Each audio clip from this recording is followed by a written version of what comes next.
lady, are you warm enough? I fear this season's winter will be a cruel one. Why, with the moon's frosted ring standing ever so nightly among the stars, there's a little room for doubt. I feel a chill through each constellation I gaze upon. Indeed, even the sun casting a chilling glow across the valley. Although, that being said, a certain warmth grows in my heart as I watch the sun dance across the snowdrops, accompanied by a dazzling shimmer of the snow. The sight proves to be one of the greatest across the kingdom. I pity those who are unable to gaze upon the winter's vanity. Although, perhaps, this beauty can be experienced in other ways. A chirp of a robin, maybe, or through the firm sound of trampled snow. What do you think, my princess? Very well said. It's true, though. We all receive beauty in a variety of unique ways. For example, an artist may experience the winter allure through its pristine landscape, with its snow-heavy branches, and the low-hanging sun. Meanwhile, a writer may take notice of happy families returning home, hauling firewood on top of their backs, laughing and smiling all the way. No matter which view you pick, you must admit that each is completely fascinating in its own way. Admittedly, I am far more partial to the former perspective. As the palace's court painter, it's safe to assume that I'm better equipped for the artistic eye, rather than the scholarly. I wish I could put into words what I see through the day and night, but my imagination is far more mightier than my thoughts. Why, if you give me a piece of paper and ask me to describe a scene, you would receive a sketch rather than a paragraph. You see, I firmly believe that the pictures possess certain qualities of which authors would never be able to put into words. And I shall defend this belief until the day I die.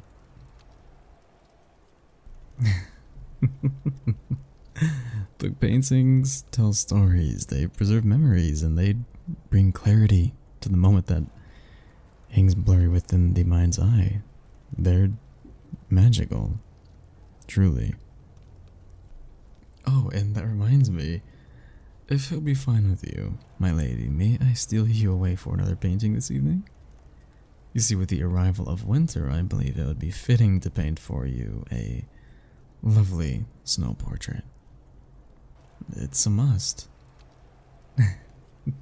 Thank you. I will make sure to crush some fresh berries for the paint before your arrival. Well, I do still have my old paints, yes, but you deserve only the best. Besides, the vibrant reds and purple of a fresh berry complements your features far better than any other old rotten ones. I can see it already now, my lady, sitting by a window, across from a flickering fireplace, pondering the falling snow on her red dress, the white snow held against your crimson dress, will create an absolute exquisite contrast. Along with your complimentary pairing of the dress and the flames, this painting shall once again allow your beauty to shine through the canvas, the same way it has done with my previous work. Of course, I'd be more than happy to add a floral touch. Tell me, what flowers would you like to add? Periwinkles. Yeah, that could have worked nicely. The pop of the blue would bring a curious twist to the painting. Furthermore, according to florography, periwinkles represent longing and loneliness. their addition to the picture could add a rather sad narrative. For example, perhaps in this painting right here, you represent a woman who yearns for something beyond the walls of her home. Something exciting. And yet she remains beside the window, the only gateway into the outside world. She longs to leave her mark upon, forever sad, forever lonely, because she knows she'll never be able to leave her home behind. As she feels she has already found her place within those walls. To leave would risk the erasure of her purpose, and that alone is enough to keep her at bay. My apologies, my lady. I didn't mean to adrift. I'm afraid imagining possesses me. Please continue. What other flowers did you have in mind? Purple asters. Indeed, you are correct. They are royal flowers. Symbol of nobility and valor. A beautiful flower, too. Befitting of a beautiful princess. Perhaps, in your portrait, I should adorn your hair with them. This way, to those who gaze upon it and enter the palace should be reminded of how noble you truly are. They have no choice but to gaze upon your majesty, their mouths agape and spirits frozen in state of awe. They bear witness to the piercing, loving, and loveliness that is you. Something of which I have the privilege of observing each day. Look, my brain is brimming with so many wonderful ideas. Maybe I should replace the backdrop with something more colorful. Or what if I change the color of your dress? How do you feel about lilac? Burgundy? How about your favorite color? Enlighten me. What color do you favor the most? Oh. Okay, interesting. I'll make that a note.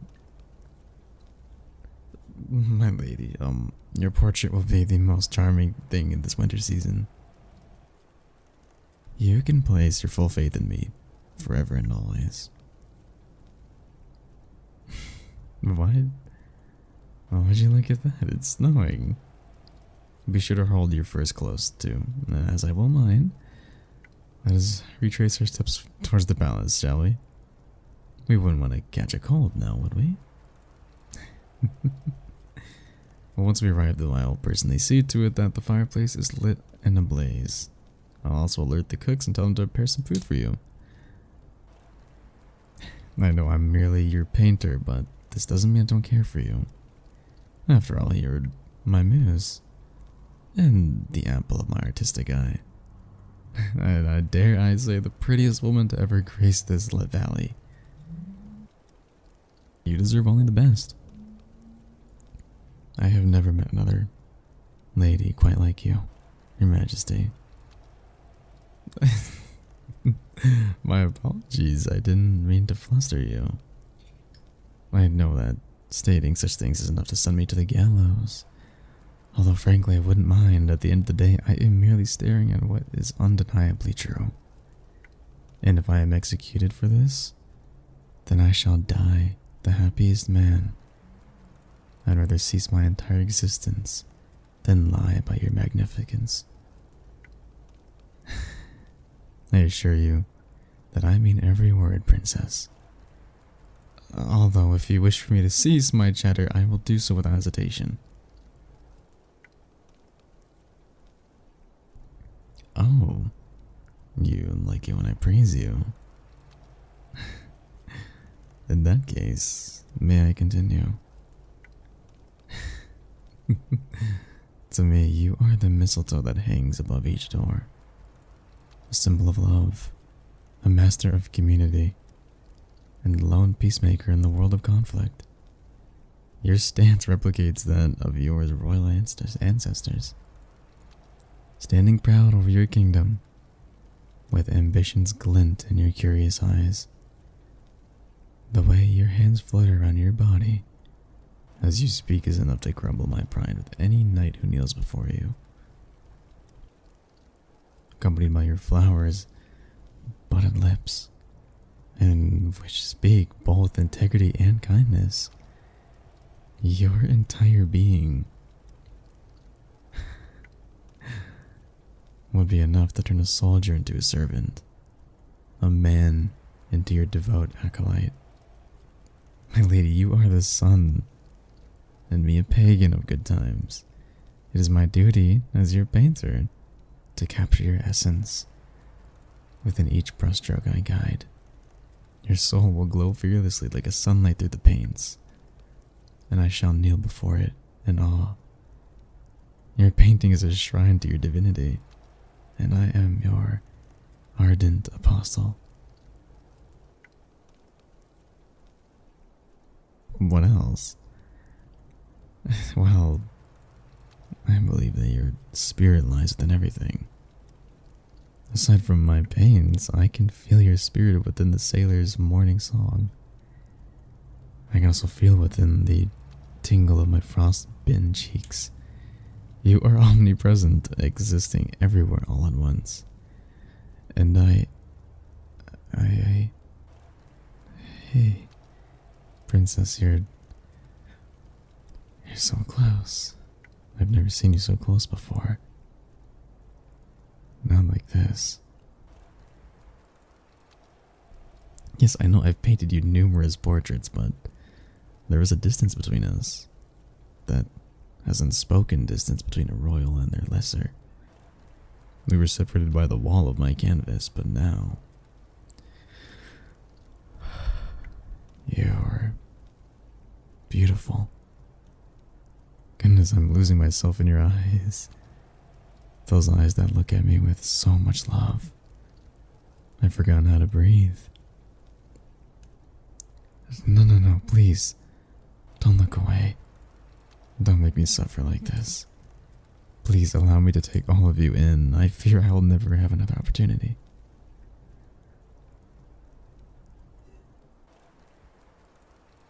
Why are we so close, my lady?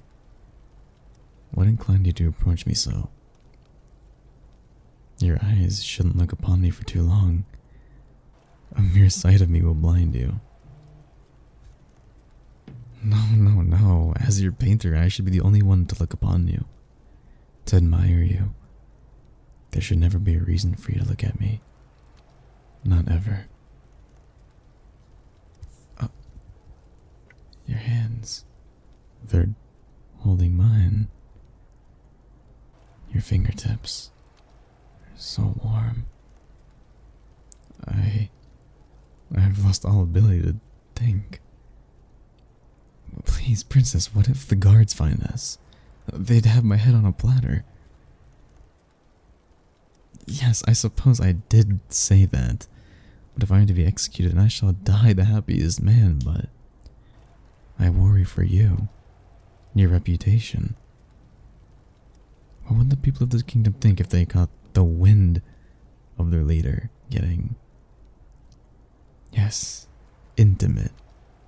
What would they say if they saw their princess and a common painter holding hands? Our intimacy would damn us both. I despise myself if anything were to happen to you in your status.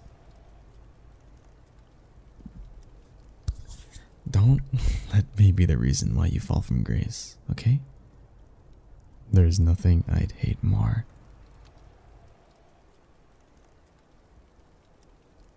Look, we are nearly at the palace, okay? Once you're fed and well rested, we can begin your portrait. As usual, I'll be in the Eastern Tower.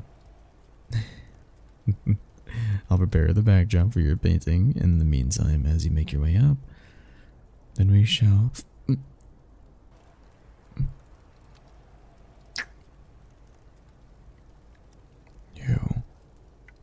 You kissed me. My lady, this area is littered with guards and you're playing an extremely risky game. Why would you kiss me?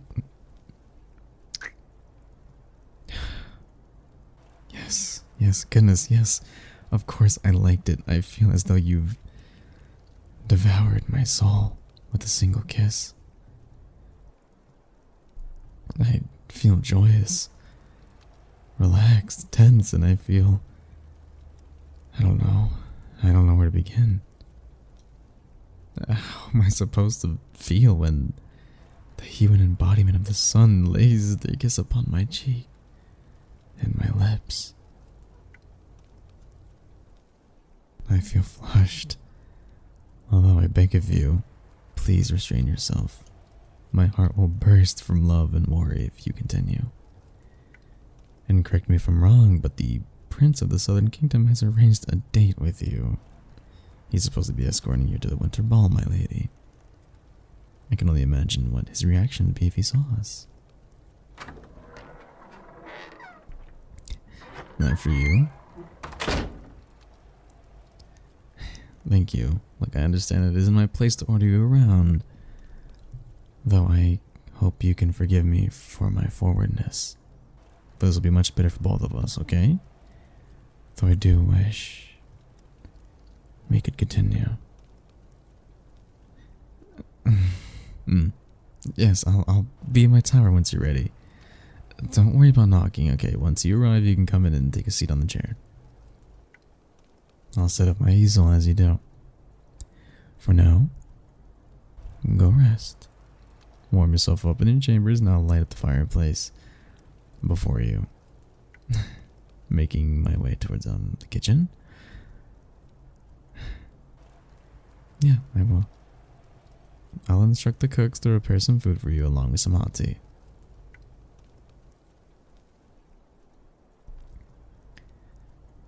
Like, I know these tasks are more befitting of your knight, but he isn't with us right now. He's training alongside his brothers in arms in the royal court. Besides, like I said before, I care about you. Completing the odd errand in your favor doesn't bother me in the slightest. In fact, it pleases me that I can be of somewhat help beyond the canvas. Furthermore, well, it's you. Any man would be pleased to help you. Now, allow me to escort you to your chambers.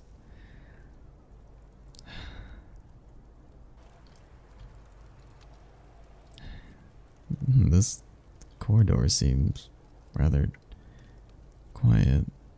Do many guards patrol at this hour? No. Well, in that case, forgive me for my rather hypocritical actions, but...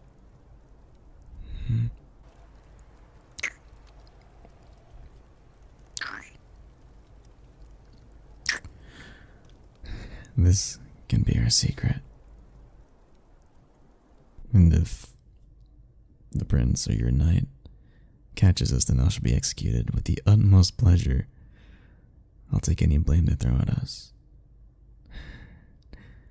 I adore you.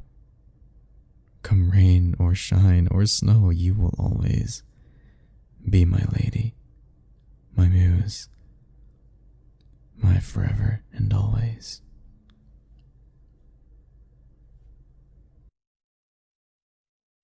Hey guys, Suru here. If you guys need this audio, you can let me know. Anyway, you think it's fine. As always though, hope you guys have a good night tonight. You guys have a great day tomorrow. As always, bye bye.